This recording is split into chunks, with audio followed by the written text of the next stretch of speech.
Ang kwentong ito ay hango sa totoong buhay. Karanasan ito ni Alipio.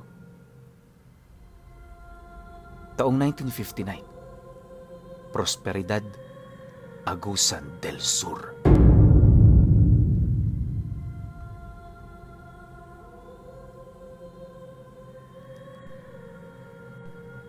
Lumaki sa isang maliit na pook ng prosperidad, itong si Alipio.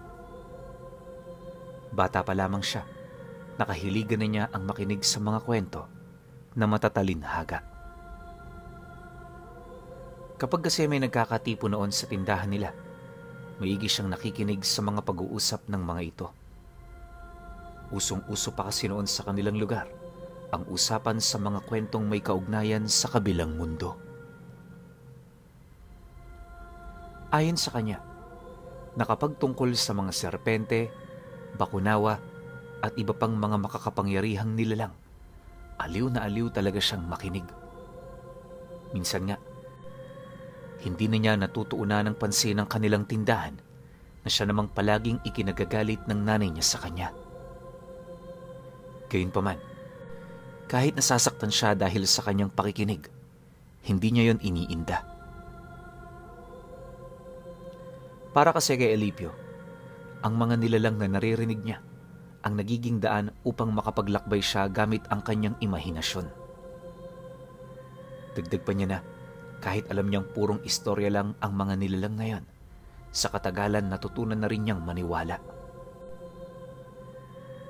Ang iniisip niya kasi, hindi kakalat ang ganoong istorya ng walang pinagmulang katotohanan. Isa yon sa mga bagay na paulit-ulit niyang isinaalang-alang kapag siya ay nakikinig. Dahil sa pagkakaroon niya ng malawak na imahinasyon at pangunawa, hanggang sa kanyang paglaki, hindi niya talaga pinigilan ang pagsasaliksik sa mga ganoong uri ng nilalang. Pagtungtong ni Alipio sa edad na 17 anyos, may nakilala siyang isang matanda na nagmula pa sa ibang lugar. Sa abot ng kanyang pagkakatanda, pista nun nang makita niya ito. Kaya nakuha nito ang kanyang pansin ay dahil sa kakaiba nitong kasuotan. Pabalik-balik din yun sa kanilang tahanan at nung magkaroon na siya ng pagkakataon, nagdesisyon siyang yon ay kausapin. Habang nagkakasiyahan noon sa plaza, si Alipio naman at ang matanda naging abala sa pag-uusap. Lahat ng hinihingi nito sa kanya ibinigay niya ng libre para lamang makuha ang tiwala nito. Nang medyo makaramdam na ng kalasingan ng matandang yan, doon na ito nagsimulang magsalita sa kanya ukol sa mga bagay na kanina niya pang hinihintay. Ayon sa matanda, totoo ang mga serpente sa langit, ang mga mahihiwagang nilalang, at ang mga diwatang namamahala rito. Totoo rin ang mga nilalang na nasa panig ng kaliwa, kalakip ng mga makakapangyarihang demonyo na nagre-rebelde sa kapangyarihan ng Diyos. Mariin din itong inilahad na sa mundo nila nagkalat ang mga mutya at iba pang biyaya na minsang tinangan ng mga taong binigyan ng kapangyarihang magprotekta at mamahala. Nabanggit din ng matanda sa kanya na kabilang ito sa mga taong yon. Dagdag pa nito, walang kaide-ideya si Alipio sa mga pangyayaring nagaganap sa mundo. Matapos naman niyang marinig ang lahat ng yon, halos parang naging imposible yon sa kanya na paniwalaan. Akala niya kasi dahil lamang yon sa kalasingan ng matanda, pero sa paglipas pa ng mga araw ng kanilang pagkikita, wala pa ring nagbago sa testamento nito. Ang mas ikinagulat niya pa sa lahat, may mga napapansing kakaiba si Alipio sa matandang yon. Isa na rito ay yung medalyon nitong maraming nakabalot na simbolo. Gawa rin yun sa hindi matukoy na bagay, kalakip ng mga nakabaon ditong maliit na pangil papalibot. Dagdag pa ni Alipio na, maliban sa bagay na yon, nakakamangharing tingnan ang mga nakaukit na kaliskis sa mga braso nito.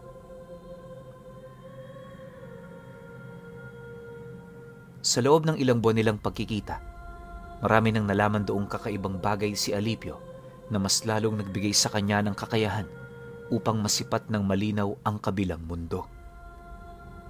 Inakala rin niyang magpapatuloy na ang masaya nilang pagsasama ng matanda, pero dumating ang isang araw, bigla na lamang itong naglaho. Dahil sa alam naman niya kung saan yun nakatira, naging madalas ang kanyang pagbisita sa paniniwalang may pinuntahang lugar lang ang matanda. Subalit lumipas na lamang ang isang buwan, hindi pa rin yun nakabalik. Yung bahay nito dahan-dahan ang nilalamon ng gubat dahil sa kawalan ng taong nakatira. Minsan, kapag may sapat na oras naman itong si Alipio, nililinisan niya ang lugar na yon sa paniniwalang balang araw, muling babalik ang kaibigan niya. Pagkaraan pa ng isang taon, tanging alaala na lamang ang matanda para sa kanya. Sa pagdating naman ng puntong nalugi na ang tindahan nila, nagpasya na rin itong si Alipio na mangibang lugar. Yung baryong pinakamalapit sa bahay ng matanda ang nilapitan niya para naman kahit papaano, libre na ang kanyang tahanan. Sa paglipas pa ng mga araw, naging maayos naman ang buhay niya sa lugar na yon. Maganda kasi ang pwesto ng bahay na pinagtirhan niya, kaya kahit pagod na pagod siya sa trabaho, napapawi ito ng magandang tanawing nasisipat niya. Dahil sa nag-iisa lang rin siya sa lugar na yon, nagagawa niya ang mga bagay na wala siyang iniintinding kung sino. Ngunit lingid sa kanyang kaalaman, ang tadhana palang kasalukuyan niyang tinatahak, malapit na palang magbago. Isang umaga, nagkataon namang wala siyang trabaho. Imbis na magpahinga, nagpasya siyang linisin yung bahay ng matanda. Masyado na kasi itong maalikabok, kaya na may lahat ng mga gamit nito, pansamantala niyang inilabas. Nung maalis na niya ang lahat ng gamit sa loob, doon na siya nagsimulang magwalis at mamunas. Pasipul-sipul pa siya noong mga oras na yon na parabang inaaliw niya ang kanyang sarili sa mga bagay na kanyang ginagawa. Ang kaso lang, paglinis niya noon sa maliit na sala ng bahay, may napansin siyang kakaibang uka sa sahig na dating kinaroroonan ng malaking aparador na inilabas niya. Pagsilay naman niya sa mga kaperasong telang lumabas sa uka na yon, dali-dali naman niya itong nilapitan para hukayin.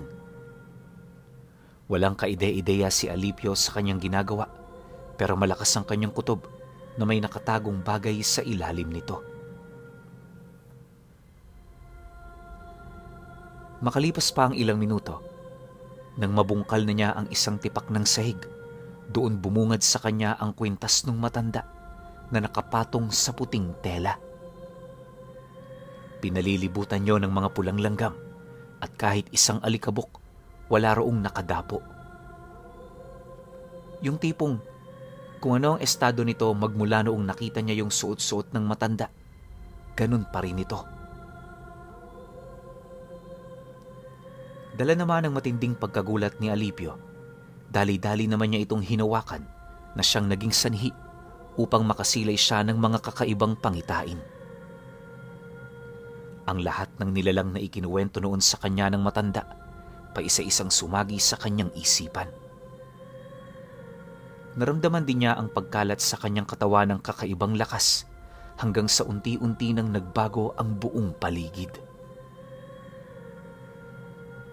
Sa isang iglap, dinala siya ng kanyang wisyo sa isang lugar kung saan ang tanging nakikita lamang niya ay mga batong dinadaluyan ng likidong apoy.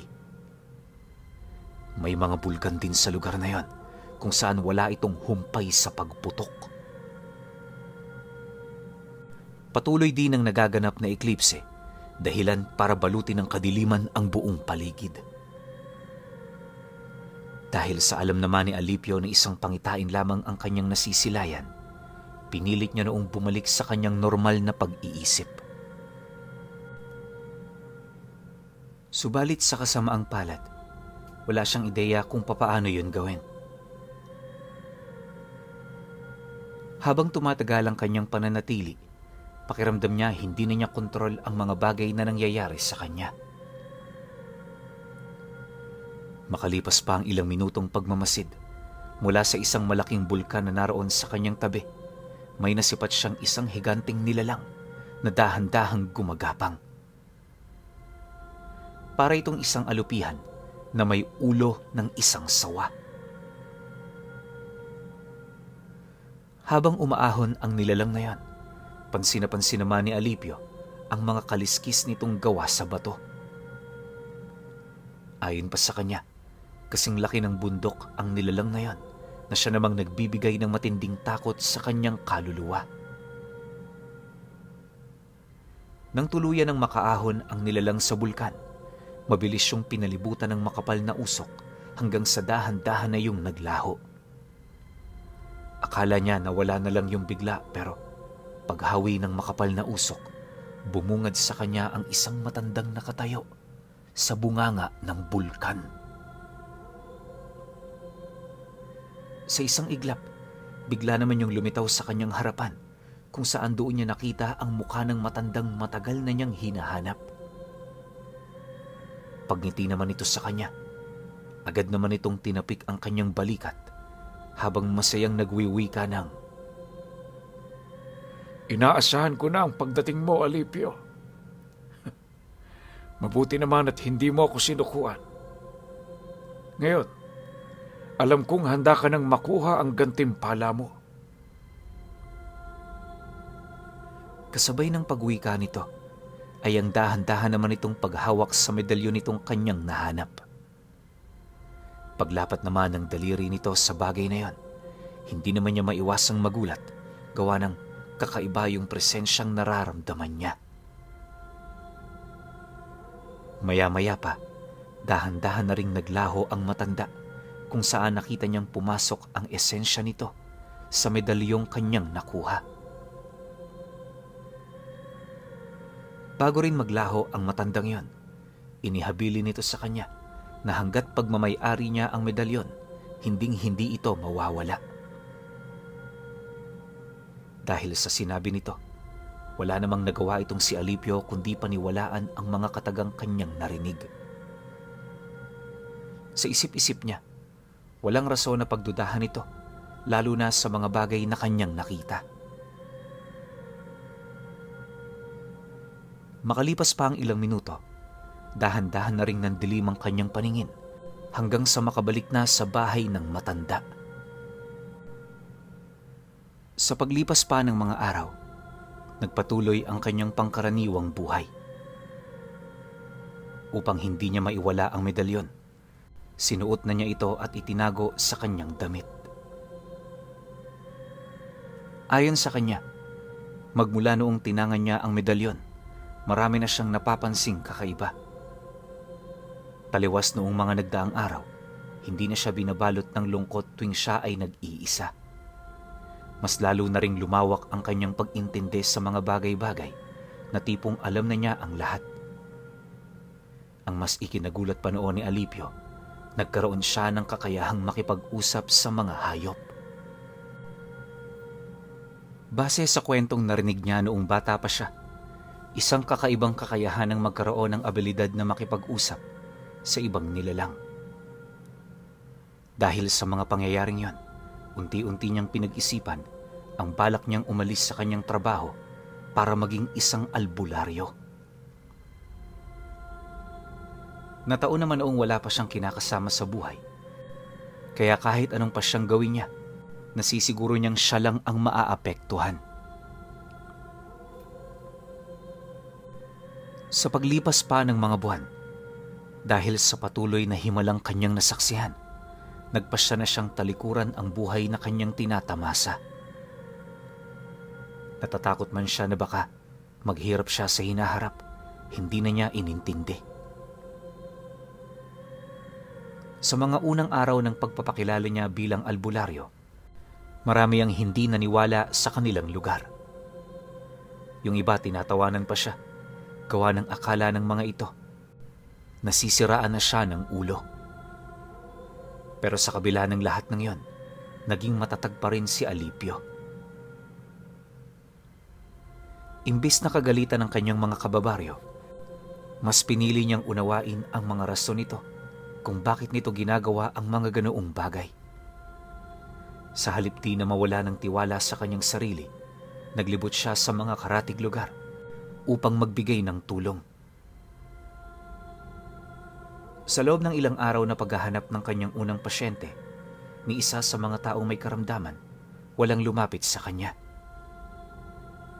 Siyempre, hindi naman maiwasang makaramdam ng lungkot nitong si Alipio sa kadahilan ng kahit anong gawin niya, sadyang hindi pa ito sapat para makuha ang tiwala ng mga kababaryo niya.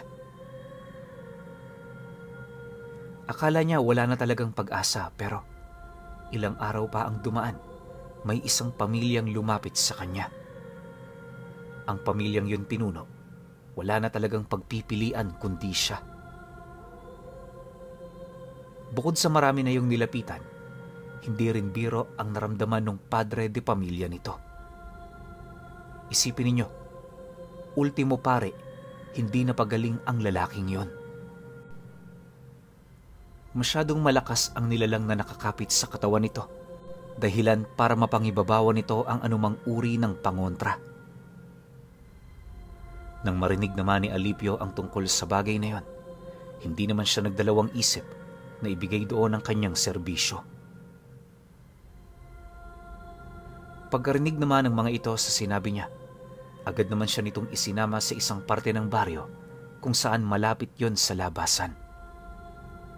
Napakasukal ng daan papasok, at sa dinami-rami ng taong napagtanungan niya sa daan, ni isa sa mga ito walang gustong sumama sa kanya. Alam naman niyang hindi aswang ang pamilyang kasama niya. Ang kaso lang, habang papalapit sila sa looban, doon na niya napapansin ang kakaibang presensya. Makalipas pa ang ilang minutong paglalakad, bumungad sa kanya ang isang malaking bahay sa gitna ng nagkukubling kapatagan. Mag-iisang hektarya ang lawak nito, at sa pinakadulo naman itong bahagi, may mga nakatayong matatayog na mga puno. Kung titingnan, hindi mo akalaing may nangyayari doong kakaiba, pero pagpasok naman nila Alipio sa loob, sumalubong sa kanila ang napakabahong amoy na nagmumula sa isang lalaking mamamatay na.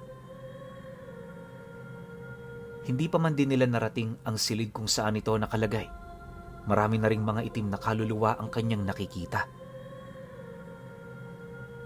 Pagsilay naman niya sa isang pinto, doon bumungad sa kanya ang 3 ulong nakalutang sa ibabaw nito. Maya-maya pa, nang hindi na niya maatim ang mga bagay na kanyang nakikita, napilitan naman siyang magtanong sa asawa ng biktima. Bakit ganito ang estado ng bahay ninyo? Hindi ba kayo nababahala? Parang ang pinapatira nyo rito, isang demonyong nag-iipon ng lakas. Nang marinig naman ng babae ang kanyang sinabi, agad naman yung sumagot ng, "Kapamilya ho namin siya. Kahit anong mangyari, hindi namin siya kayang talikuran." Dahil sa sinabi nito, wala naman siyang nagawa kundi ang manahimik. Paghawi naman ito ng pinto, laking gulat na lamang niya nang tumambad sa kanya ang isang payat na lalaki na kasalukuyang kumakain ng karne ng manok, nakakamatay pa lang. Pagsilay naman ito sa kanya, bigla naman itong ibinaba ang hawak-hawak nitong manok habang nag-aangil ng bahagya. Maya-maya pa, nang akmang papatay nito ang gaserang nagbibigay liwanag sa loob ng bahay, agad naman yung sinindak ni Alipio sa pamamagitan ng usal.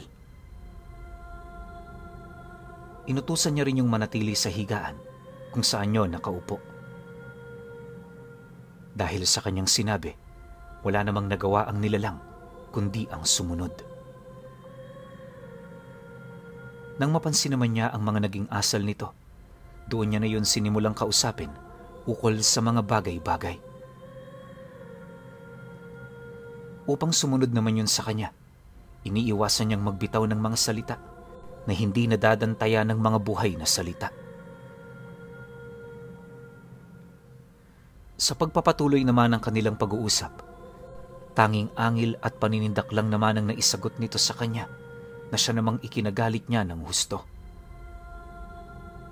Gayunpaman, sa kabila ng naging aksyon ng nilalang, pinili niya pa ring maging mahinahon upang makapag-isip ng paraan. Halos hindi niya kasi inakala noon, ganun pala kahirap ang manggamot ng kapwa.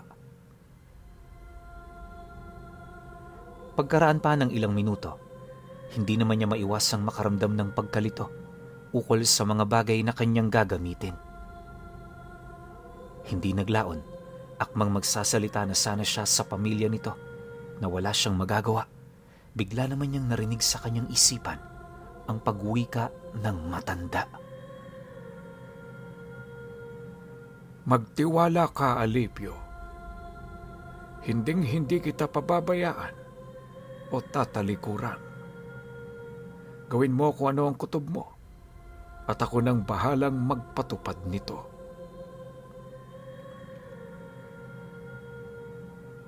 Nang marinig naman niya ang sinabi ng matanda, agad naman niyang inusala ng kanyang mga palad habang patuloy yung pinagmamasdan.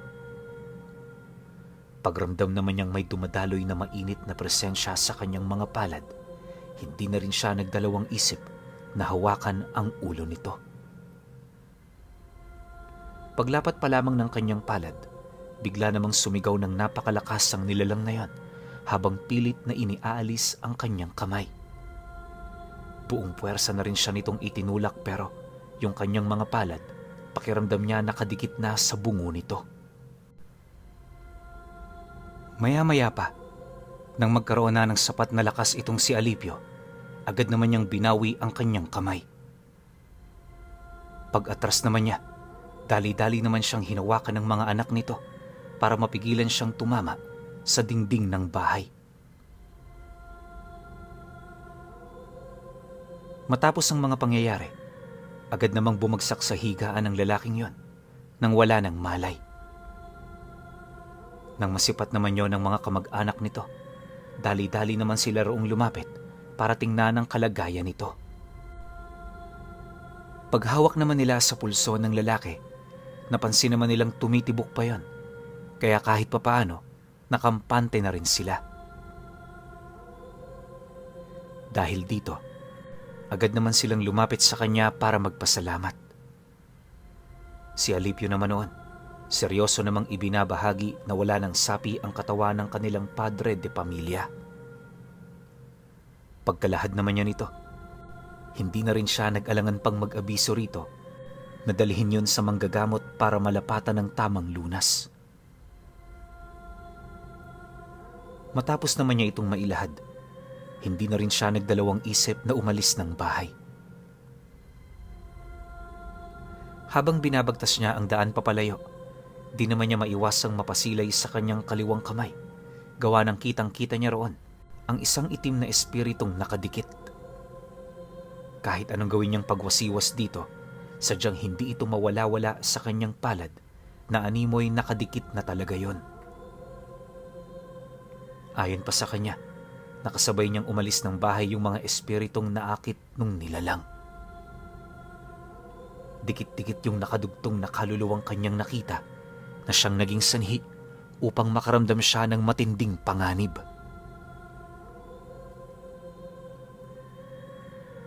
Makalipas pa ang ilang minuto, nang mapagtanto naman niyang siya na lamang ang nag-iisang tao sa daang kanyang tinatahak, paulit-ulit naman niya itong inusalan sa paniniwalang mapapalayas niya ito. Pero sa kasamaang palad, hindi yun umubra. Nang wala na siyang pagpipilian, doon na niya sinimulang kausapin ng matandang nasa kalooban niya. Pagdinig naman ito sa kanyang hinaing, agad naman yung nagpakita sa kanyang tabi habang nagwiwika ng, Huwag kang matakot. Ang mga kaluluwang yan ay wala nang magagawa pa para saktan ka. Sila ay mga bilanggunas sa iyong katawan. Upang mapaalis sila, kinakailangan mong lipulin ang lahat ng lahi nila.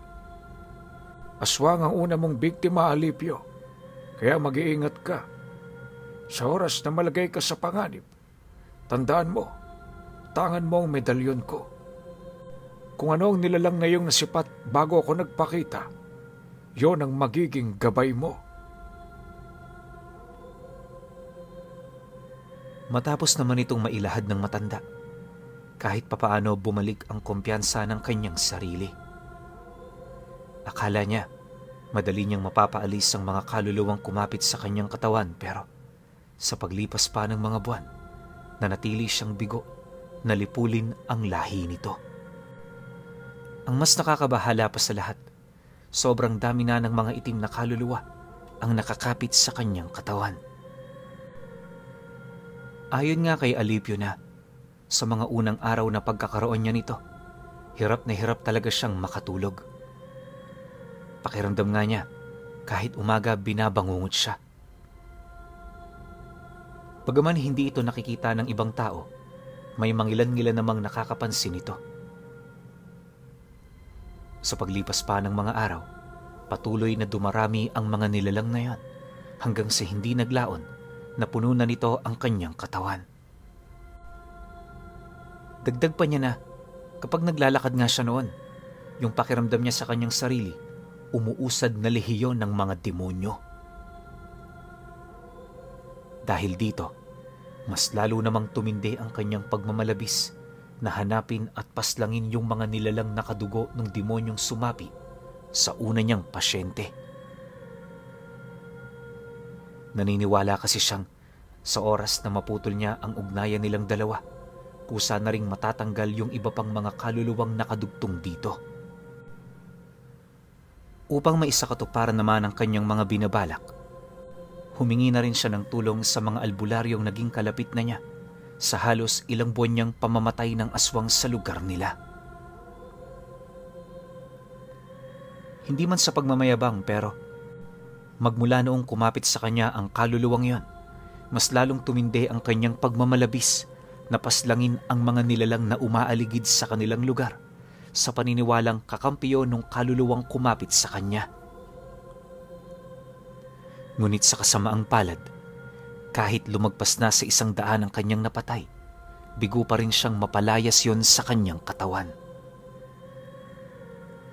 Dahil sa ganoong pangyayari, lumakas naman ang kanyang kutob na baka konti na lamang ang kapamilya ng ikinulong niyang kaluluwa. Para malaman naman ang totoo, hindi na siya nag-alangan pang lumapit sa isang espiritista. Yun ang nagsilbi niyang susi upang maibalik sa normal ang buhay niya. Isang gabi, habang inaalam ng espiritista ang kaluluwang kumapit sa katawan niya, panay naman ang kanyang pakikipag-usap sa matandang naninirahan sa kanyang wisyo. Mas may tiwala kasi siya rito kumpara sa matandang babaeng pinagkonsultahan niya, alinsunod sa payo nung isa niyang kaibigan. Inakala rin niya kasing wala itong maitutulong, pero pagsapit ng 11:00 ng gabi, may inilahad yun sa kanyang isang napakahalagang balita. Ayon sa matandang yan, nag-iisang anak ng mag-asawang gabunan yung kaluluwang kumapit sa kanya. Matagal na ring wala sa lugar nila ang mga kamag-anak nito, kaya imposible niyang mahanap ang kalahi nito sa lugar nila. Dagdag pa ng espiritista, iwas-iwasan niya muna ang pagpatay ng wala sa lugar dahil sa bandang huli, siya lang din naman ang mahihirapan sa kanyang ginagawa. Pagtatapat pa nito na kakaiba ang abilidad na taglay niya, pero sa oras na mapaalis niya ang mga kaluluwang yon, nasisiguro nitong mas lalakas pa siya ng triple kumpara sa pangkasalukuyan niyang estado. Nang marinig naman ni Alipio ang sinabi nito, kahit hindi siya sigurado sa mga bagay na yon, pinili niyang yon ay sundin. Bukod kasi sa wala na rin siyang pagpipilian, alam niya sa kanyang sarili na mas mainam na maniwala na lang, lalo pat wala rin siyang kaide-ideya kung sino ang nilalang na nakakapit sa katawan niya.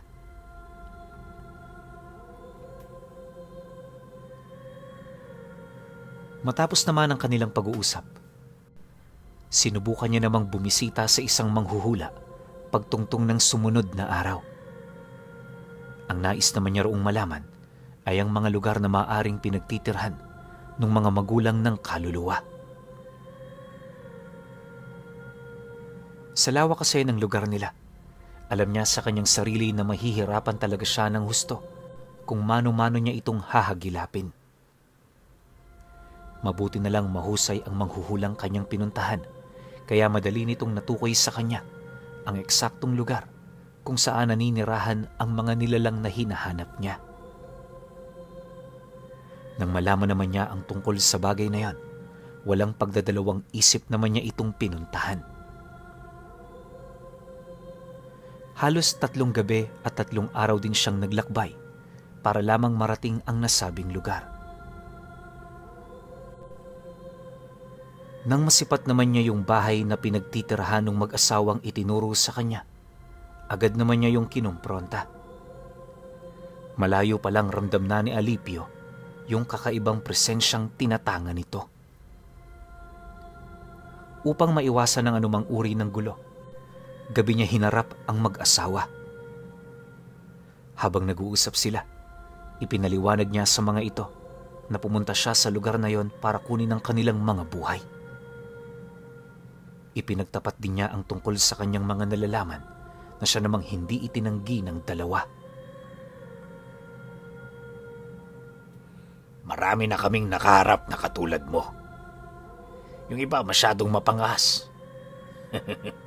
Di pa nga nagsisimula, ang sarili na kagad nilang tinatanghal nilang panalo.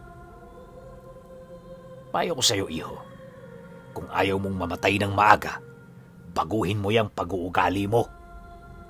Umalis ka na at hindi kami naniniwala sa mga pinagsasasabi mo. Bungad na wika ng matanda sa kanya. Nang marinig naman ni Alipio ang sinabi nito, agad naman niyang hinawakan ang kanyang medalyon, sabay sagot sa nilalang na yun ang, "Matagal ko kayong hinanap. Hindi niyo ako mapapaalis dito nang hindi ko nakukuha ang mga buhay ninyo."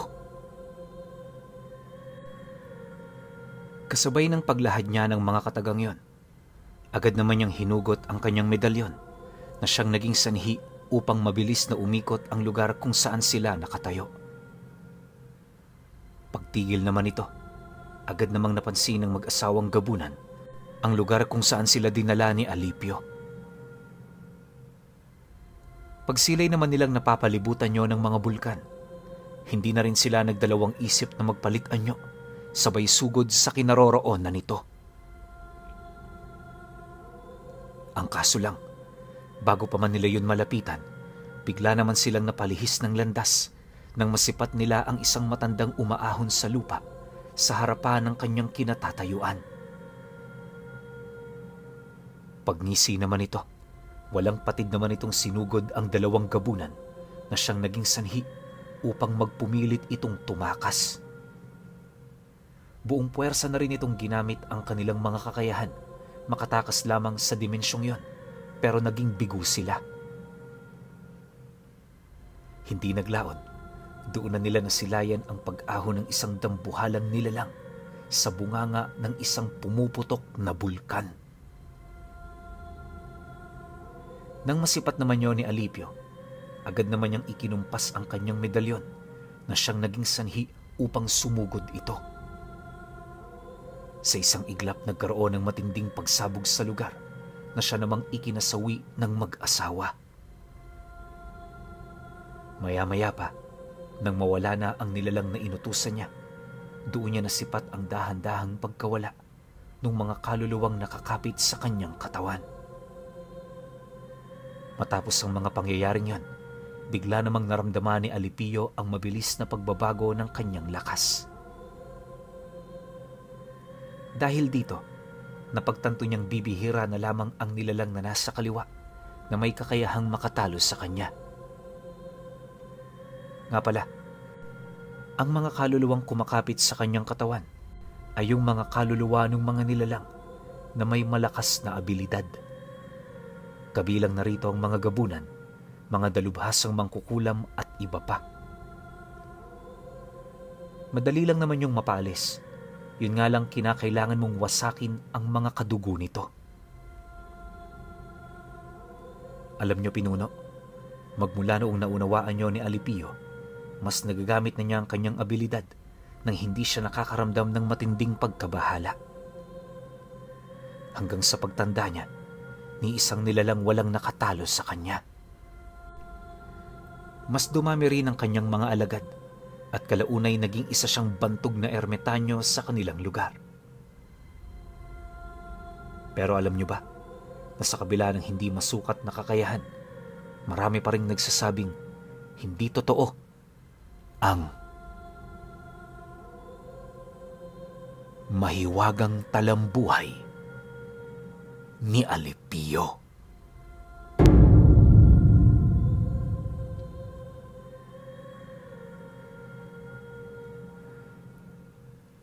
Okay. Opinyon ko sa kwento. Grabe, sobrang OP to ni Alipio, no? Sobrang lakas. Tapos may kakayahan pa siyang dalhin ka sa domi niya na punong-puno ng bulkan. Tapos dun sa domi na yon, invulnerable siya, hindi siya tinatablan. So lahat ng dadalhin niya ron, automatiko talaga. Malulusaw yun. O kung di man malulusaw, magiging abo. Diba, lakas na ito ni Alipio, no? Tanong ko lang ngayon, no? Sa tinagal-tagal ng buhay ni Alipio bilang isang ermitanyo, yun nga, naging ermitanyo siya, so ibig sabihin, sobrang tanda niya. Marami kaya siyang iba pang nakalaban? Ano-ano kaya ang klase ng mga nilalang ang kanya nakalaban? Kasi sabi rito, hanggang sa pagtanda niya, ni isang nilalang walang nakatalo sa kanya. Diba? Sino nga ba naman makakatalo ron? Pinalilibutan ng bulkan yung pinaka-teritoryo mo. So nakakatakot kalaban tong si Alipio. No? Pero alam naman natin na lahat merong katapat. Siguro maganda lang talaga yung takbo ng buhay ni Alipio. Hindi sila pinagtapat ng Diyos kung sino man yung katapat nito na magkita sila ng tadhana. Kasi nga, sobrang nakakatulong si Alipio sa mga tao. Or baka totoo rin yung sabi-sabi na talagang walang makakatalo sa kanyang nilalang. Kasi nga, ang lakas naman talaga. Diba? Overall, ganda ng kwento. Sobrang na-amaze ako rito. Tsaka ang ganda rin ng takbo ng buhay ni Alipio nung di pa siya ermitanyo. Napakasimple niyang tao. Napakabuti niya. Pero kayo, kung may opinion kayo sa kwentong ito, comment nyo lang sa baba. Yun lang. Hanggang sa susunod na kwento. Salamat.